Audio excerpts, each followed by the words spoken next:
안녕하세요. 저는 귀여운 손녀를 키우고 있는 평범한 할머니입니다. 여러분들은 사주팔자, 미신, 이런 것들을 믿으시는 편입니까?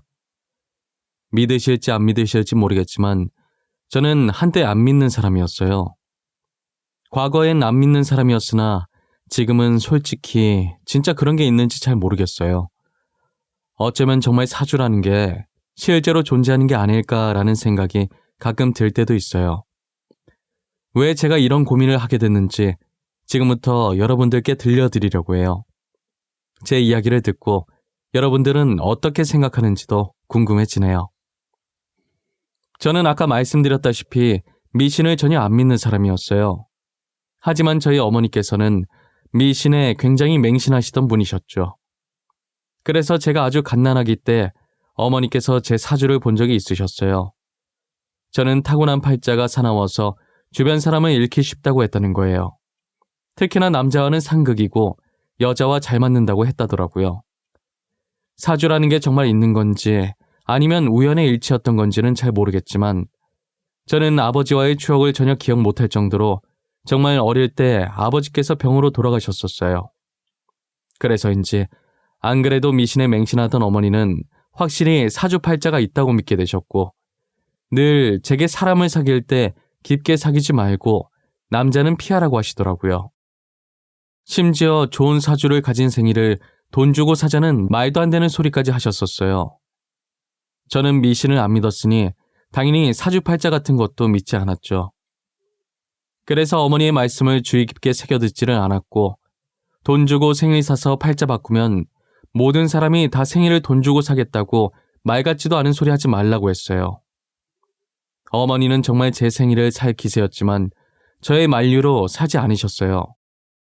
저는 홀어머니 밑에서 자라 대학은 생각도 하지 않았고 고등학교도 겨우 졸업한 후 졸업을 하자마자 남들보다 일찍이 일을 시작했었어요. 당시 저는 쉬는 날 같은 거 없이 평일엔 공장, 주말엔 식당 일을 하면서 닥치는 대로 돈을 모았어요. 거기다 낮에 식당을 열면 오전에 남는 시간도 아까워서 오전에만 가는 아르바이트를 구해서 일을 했었어요. 그렇게 저는 잠자는 시간을 제외한 나머지 시간은 일을 하며 열심히 살았었어요. 이런 식으로 하루도 빠짐없이 매일을 바쁘게 일하다 보니 당연히 연애할 시간도, 아니 연애를 해야겠다는 생각을 할 시간도 없었어요. 그러다 공장에서 같이 일하던 제 또래 남자와 연애를 하고 결혼까지 하게 되었어요. 저희는 결혼 후 신혼집으로 원룸을 구해 공장을 계속 다니며 밑바닥부터 시작을 했어요. 저는 주말마다 하던 식당 일을 그만두고 각종 자격증 따서 공장을 나와 다른 회사에 취직을 했고 남편은 공장 사장님께 잘 보여 운 좋게 다른 건설회사에 좋은 조건으로 취직을 할 수 있게 됐어요. 남편과 저는 회사에 들어가기 위해 안 해본 일도 안 해본 공부도 없었던 것 같아요. 그래도 저희가 운이 따라주는지 둘 다 꽤나 괜찮은 회사에 들어가게 되었죠. 게다가 그동안 모아왔던 돈과 공장에서 받은 퇴직금으로 전세지만 빌라로 이사도 가게 되었어요. 그동안 돈 모은다고 이세 계획은 없었는데 결혼한 지 3년 만에 이사 가고 처음으로 이세 계획도 짰었어요. 임신이라는 게 결코 쉬운 일이 아니라는 걸 알고 마음의 준비를 단단히 하고 있었어요. 그런데 저희가 예상했던 것과 다르게 한 번 만에 바로 임신이 된 거예요. 매일 일에 찌들려 있던 저희는 임신 소식에 처음으로 활짝 웃어본 것 같아요. 저와 남편은 부부금슬이 좋아서 싸워본 적도 사소한 말다툼을 해본 적도 없었어요. 그런 저희가 딱 한 번 말다툼 아닌 말다툼을 했던 게 임신 후 직장 문제 때문이었는데요. 저는 계속 일을 할 수 있었는데 남편은 아이보다는 제가 걱정돼서 일을 그만두게 하더라고요. 아무래도 제 영양분이 다 아이한테 가고 거기다 일하다 보면 스트레스까지 더해지니까 남편은 제 몸이 망가질까봐 그게 제일 걱정이었던 거예요. 당신 일 그만두면 안 돼? 나 진짜 당신 건강 해칠까봐 걱정이야. 아기야 뭐 잘못되더라도 다시 가지면 되는 거지만 당신이 아픈 건 도저히 못 보겠어. 아이고 또 벌써부터 오버하시네. 내가 알아서 잘해 이 양반아. 내가 어떻게 들어간 회사인데 육아휴직 쓸 수 있을 때까진 버틸 거야. 몸 상하면 어쩌려고 그래, 정말. 나는 당신밖에 없어. 아이보다 당신이 더 중요하다고. 그러니까 회사 다시 잘 생각해봐. 나는 당신이 그만두는 게 맞다고 봐. 여보, 밖에 나가서 그 소리 하면 유난이라는 소리 들어. 혹시 나 임신한 몸으로 전쟁터 나가니? 만삭인 몸 이끌고 나보다 더한 일 하시는 분들도 있어. 그러니까 걱정 그만해. 결국 제 고집을 꺾지 못한 남편은 출근을 하되 최대한 무리 안 가는 선에서 일하라고 신신당부를 했어요. 그래도 이게 다 남편이 저를 걱정해서 이러는 거니까 말다툼을 해도 기분이 나쁘진 않더라고요. 저는 만삭이 될 때까지 일을 하고 육아휴직을 받은 후에 아들을 무사히 출산했어요. 그리고 어느 정도 육아를 해놓고 아들을 저희 집과 가까운 친정어머니 집에 맡겨두고 복직을 하게 됐어요. 아들이 남편을 닮아 순해서 친정어머니한테 맡겨도 전혀 울지 않고 밥도 잘 먹는다고 하더라고요. 저희는 뱃속에서부터 얌전해서 효자라고 생각했는데 태어나서도 효자라며 아들 바보가 되어 있었죠. 남편도 아들도 모두 제 말을 잘 들어서 저는 결혼 생활에 힘든 게 하나도 없었어요. 오히려 이 사람과 결혼해서 아이를 낳고 살길 잘했다는 생각이 많이 들었죠. 지금처럼 이대로 싸우지 않고 셋이서 평생 같이 살자는 다짐도 많이 했었고요. 하지만 제 팔자가 사납다라는 것을 잊고 살지 말라는 뜻인 건지 저희 아들이 10살이 되던 무렵에 남편이 일을 하다 사고로 그만 직사를 한 거예요. 심지어 사고가 난 날 남편의 업무도 아니었고 건설 현장에 갈 일도 없었는데 상사가 급한 일이 생겨 남편에게 대신 부탁하는 바람에 갔다가 사고를 당하게 된 거였어요.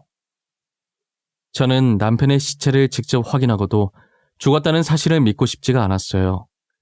시체를 붙잡고 일어나라고, 왜 몸이 차냐고 자는 거 안다면서 소리 지르고 난리를 쳤었어요.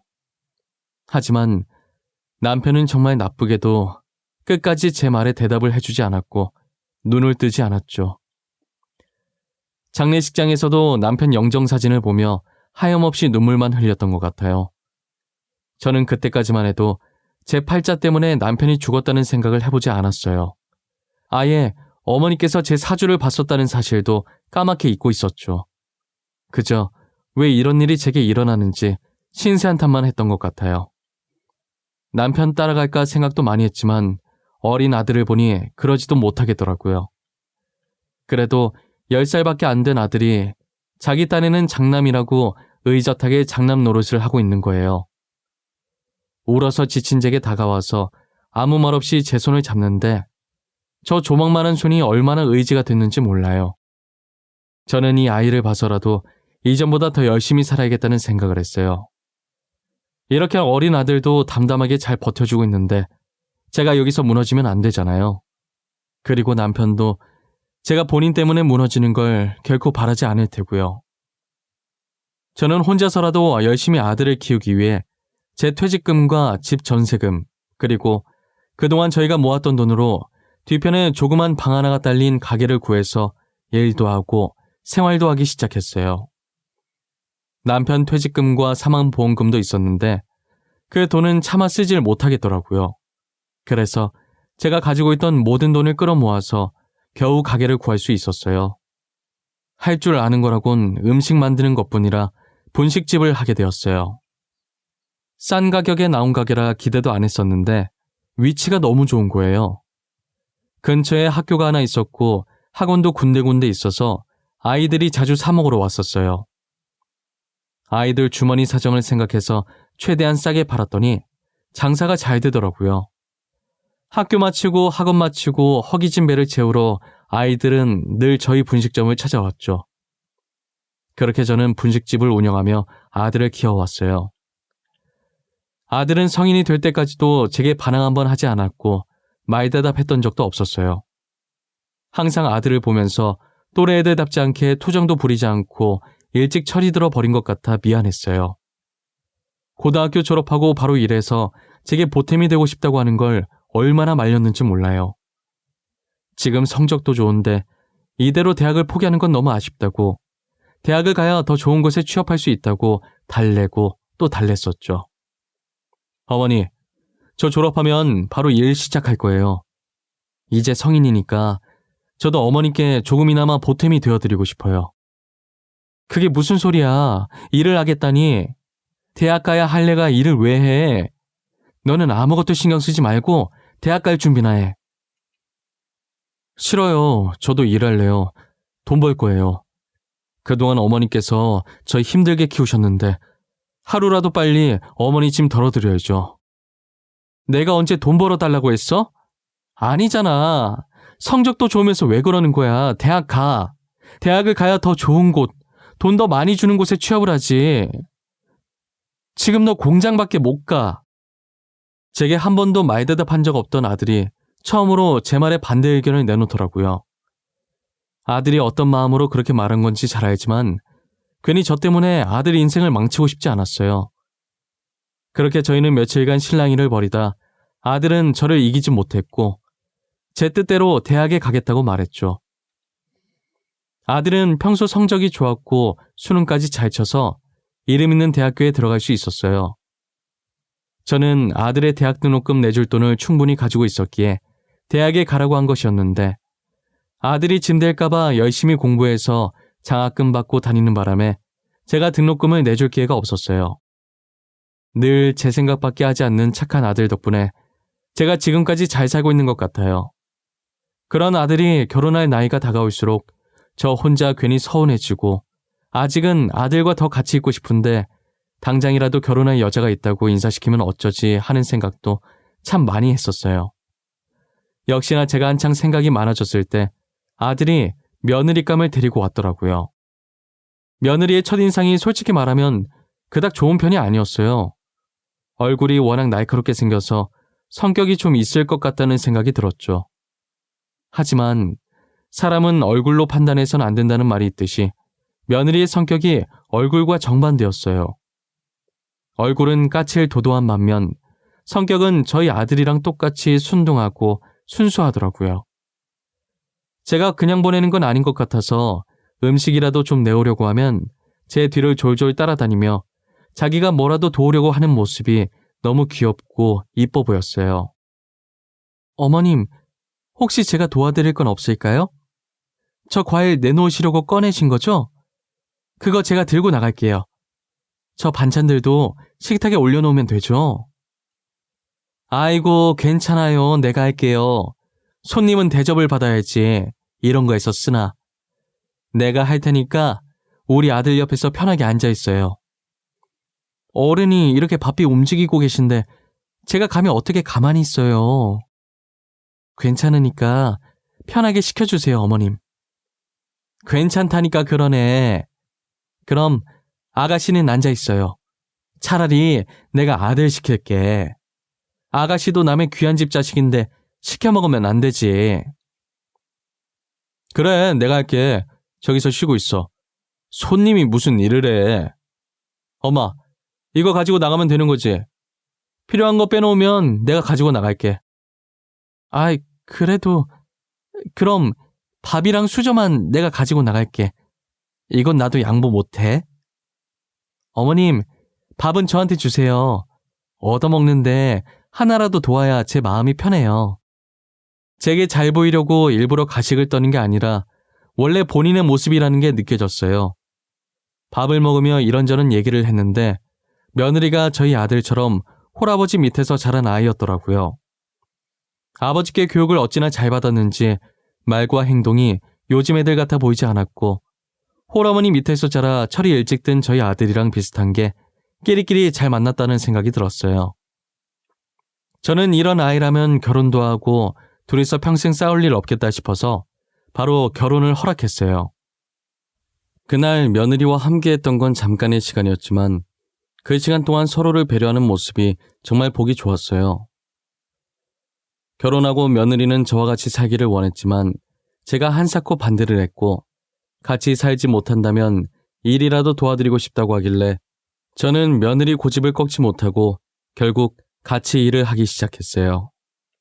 눈치도 빠르고 손도 얼마나 야물딱지던지 제가 따로 손댈 구석이 하나도 없었어요.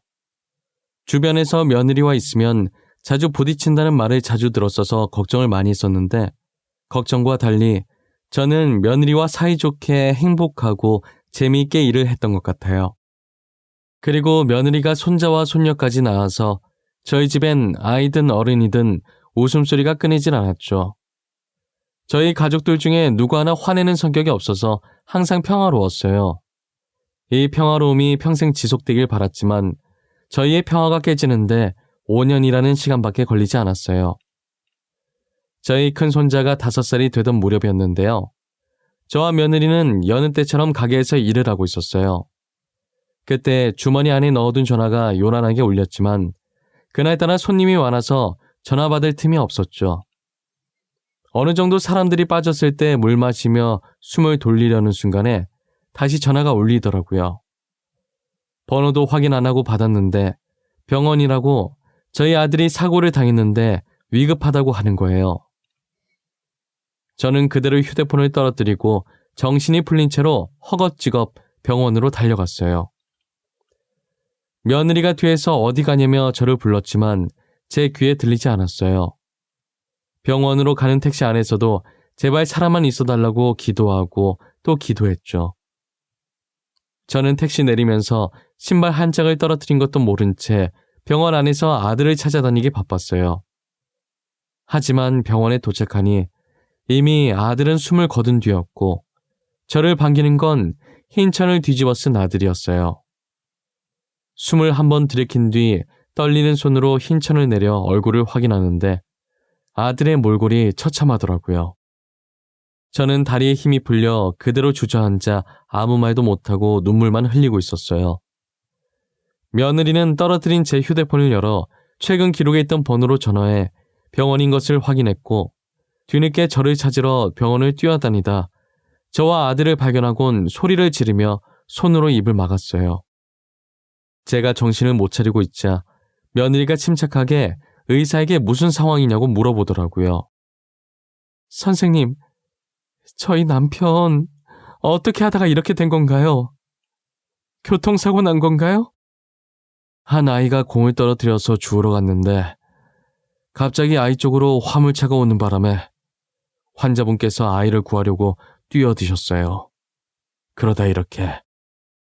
그럼 그 자리에서 직사한 건가요?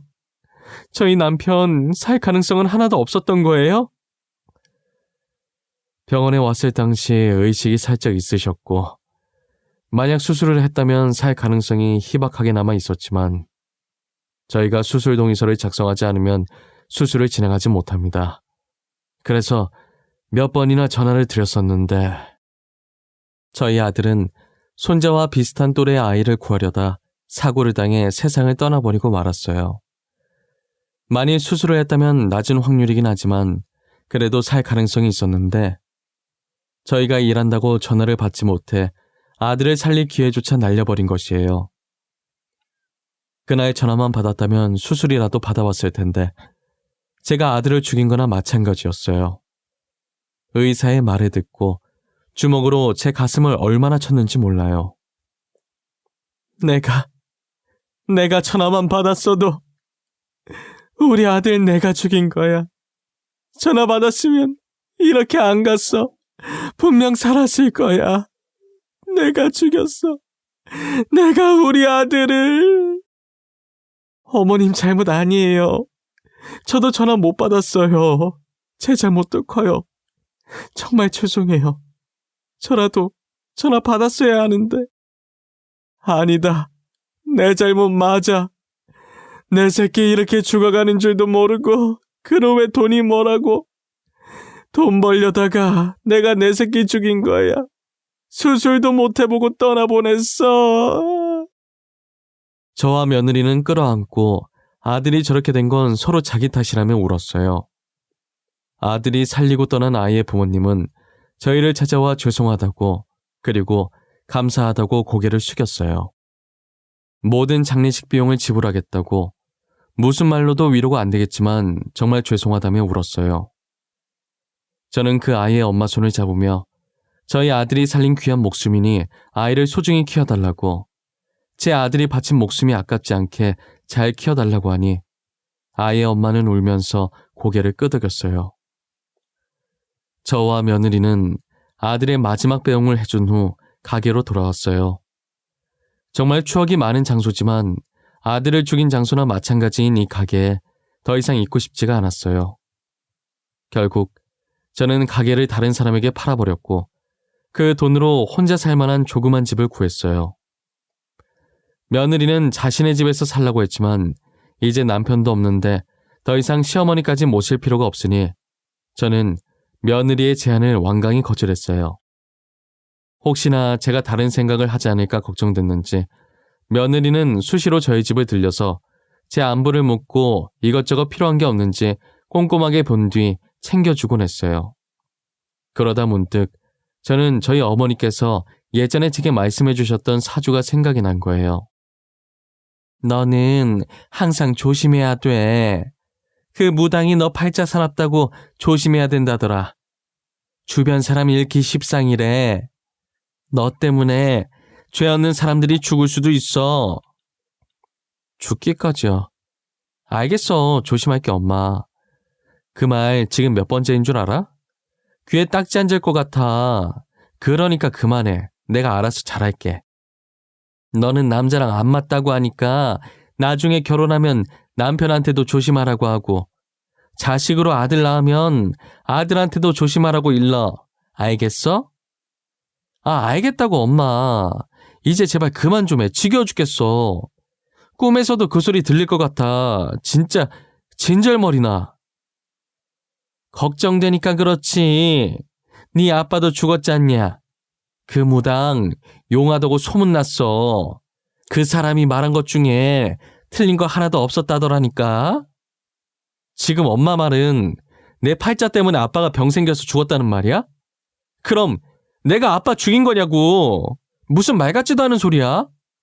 당시엔 미신, 사주팔자 같은 거 믿지 않아서 지금까지 무심결에 넘어갔었는데 아버지의 남편의 아들까지 죽고 나니 정말 제 사주 때문에 이렇게 된 건가 싶더라고요. 저는 손자를 살리기 위해서라도 며느리를 멀리해야겠다는 생각이 들었어요. 하지만 며느리는 제 말을 듣고도 그런 게 어디 있냐며 저를 멀리하지 않으려고 했죠. 제가 아무리 말해도 멀리할 것 같지 않아 저는 며느리에게 말하지 않고 이사를 가버렸어요.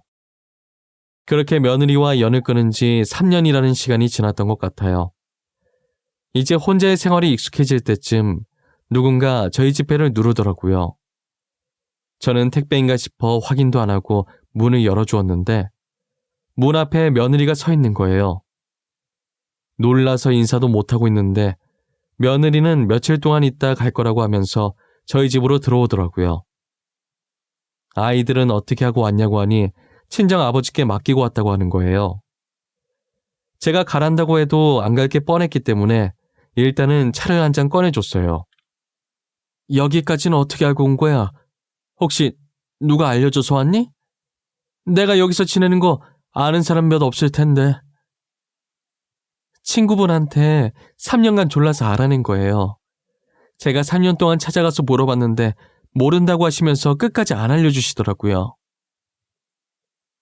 왜 그렇게까지 하는 거야? 나 이제 너랑 아무 사이도 아니잖아. 우리 아들도 죽고 없는데 너라도 새 출발 시작해야지. 어떻게 저희가 아무 사이가 아니에요? 저희 아이들의 할머니잖아요.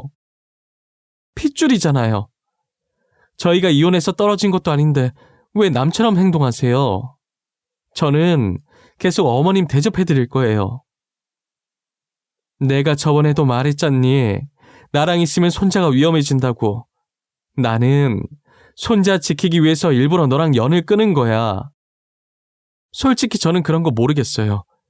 전 사주팔자 같은 거 안 믿거든요. 그런 건 제가 만들어가기 나름이죠. 저희 같이 만들어 나가요. 우리 같이 가요, 어머님. 며느리와 대화를 하는데 누구 하나 지려고 하지 않는 것이 정말 창과 방패 같았어요. 정말 1시간가량 정도 실랑이가 계속됐던 것 같아요. 결국 저는 며느리를 이기지 못하고 며느리 손에 이끌려서 나오게 되었죠. 며느리는 저를 친어머니라고 생각하고 정말 잘 챙겨줬어요. 이런 며느리가 세상에 어디 있을까라는 생각이 들 정도로 말이에요. 그렇게 1년 후, 손자가 9살이 되던 해 제가 그동안 우려했던 일이 터지고 말았죠. 건강하던 손자가 백혈병에 걸리면서 골수 기증자를 찾지 못해 저희 곁을 떠나게 된 거예요. 저는 제 탓이라며 그때 어떻게든 며느리를 따라오는 게 아니었다며 울부짖었어요. 며느리는 아들을 잃어 슬플 만도 한데 현실을 담담하게 받아들이고 저를 위로해 주더라고요. 내가 뭐라고 그랬어. 손자도 위험해질 거라고 했잖아. 그냥 나 혼자 살게 냅두지 왜 그랬어? 왜? 나만 없었으면 손자 안 죽었을 거야. 그게 무슨 말이에요? 어머님 잘못 하나도 없어요. 그냥 제 아들 명이 딱 이 정도까지였던 거예요. 어머님 사주랑은 아무 상관이 없어요. 어떻게 상관이 없어? 나는 사주에 나왔던 것처럼 어렸을 때부터 내 주변 남자들이 죽었어. 아빠도 죽고 남편도 죽고 아들에 이제 손자까지. 사주 그대로 흘러가고 있다고. 어머님, 정말 사주대로 가는 거라면 저는 어머님께서 돌아가셨어야 해요. 그런데 이렇게 건강히 잘 살고 계시잖아요. 사주 이런 거 다 거짓말이에요. 상술이라고요. 알고 보니 며느리도 어렸을 때 사주를 봤는데 저처럼 팔자가 사납다고 했다더라고요. 제가 남자와 안 맞다고 나왔듯이 며느리는 손이 여자랑 안 맞다고 했다는 거예요. 처음엔 며느리도 어머니와 고모가 돌아가셔서 믿었다고 하더라고요. 그런데 제가 이렇게 건강히 살아있으니 사주팔자 그런 거 다 거짓말이라는 생각이 들었대요. 그래서 자신은 거기에 얽매이지 않으려고 했고 저도 그런 말에 휘말리지 않게 하고 싶었대요. 제 사주가 어떻게 나왔든 사람들은 주어진 명대로 사는 거라고 자기 탓으로 돌리지 말라고 하더라고요. 사람이 죽는다는 게 그렇게 말처럼 쉬운 것도 아니고 며느리가 하는 말도 맞는 것 같은 거예요. 아버지, 남편, 아들, 손자의 죽음은 제가 어떻게 할 수 없는 사고였고 병이었으니까요. 정말 사주팔자라는 게 있다면 이 세상 모든 사람들이 다 좋은 사주 샀을 거라고 하더라고요. 예전에 제가 어머니에게 했던 말을 며느리가 그대로 해서 놀랐었어요. 애당초에 사주를 돈으로 사고 팔 수 있다는 게 말이 안 되잖아요. 그래서 저는 더 이상 사주에 얽매이지 않아야겠다고 생각했어요. 손자의 마지막 가는 길을 본 후 며느리와 저는 일상으로 돌아왔어요. 며느리는 여전히 저를 자신의 친어머니처럼 잘 챙겨주며 살고 있어요. 저도 며느리를 딸 삼아 아들에게 못해줬던 것들을 해주고 있죠. 이 일이 있었던 것도 벌써 15년 전 일이네요. 현재 며느리는 저희 추억이 가득 담겨있는 분식점을 다시 매입해 계속 운영 중이고 제 손녀는 건강히 자라 이제 곧 성인을 앞두고 있어요. 자기 아빠 닮아 공부를 잘했던 손녀는 의대를 가려고 준비 중이에요. 저는 이제 손녀도 다 키웠겠다, 노후를 즐기려고 계획을 세우고 있고요. 예전에 몸을 혹사시키며 일했던 게 이제야 탈이 나서 지금 제 몸에 안 아픈 곳이 없었어요. 그나마 다행인 게 암이나 큰 병은 없었고 연골같이 나이 들면 아픈 곳들이 짜잘하게 아팠어요. 그래서 치료를 받으러 병원을 왔다 갔다 하는데 누군가 저를 발견하고 제 손목을 잡는 거예요. 김철용 씨 어머님 아니세요? 혹시 저 기억 안 나세요? 김철용 씨께서 20년 전에 저희 구해주셨잖아요. 그때 애기 엄마시구나. 이제 나이가 있어서 사람 얼굴을 잘 까먹네요. 안녕하세요. 어떻게 여기서 다 만나네요. 잘 지내셨어요? 저희 아드님 덕분에 아들과 잘 지냈지만 어머님은 어떻게 지내셨어요? 제가 어머님 안부 묻는 것도 정말 실례네요. 실례될 게 뭐가 있어요. 저도 잘 지냈어요. 그런데 병원에 어쩐 일이세요? 어디 아프신가? 저희 아들이 이 병원에 근무하거든요. 아드님이 살려주신 저희 아들 지금 잘 컸어요. 어머님 말씀처럼 저희가 소중히 잘 키웠어요. 나중에 아드님 만나면 떳떳하게 말할 수 있을 만큼요. 제 손목을 잡아챈 건 다름 아닌 저희 아들이 살린 아이의 엄마였어요.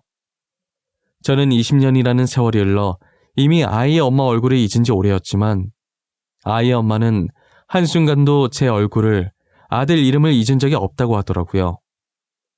그리고 늘 제가 한 말을 가슴속에 새기고 아이를 열심히 키우려고 애썼다고 했어요. 그런데 인연이라는 게 무서운 게 어떻게 많은 병원 중에 제가 다니는 병원 의사가 되었을까요?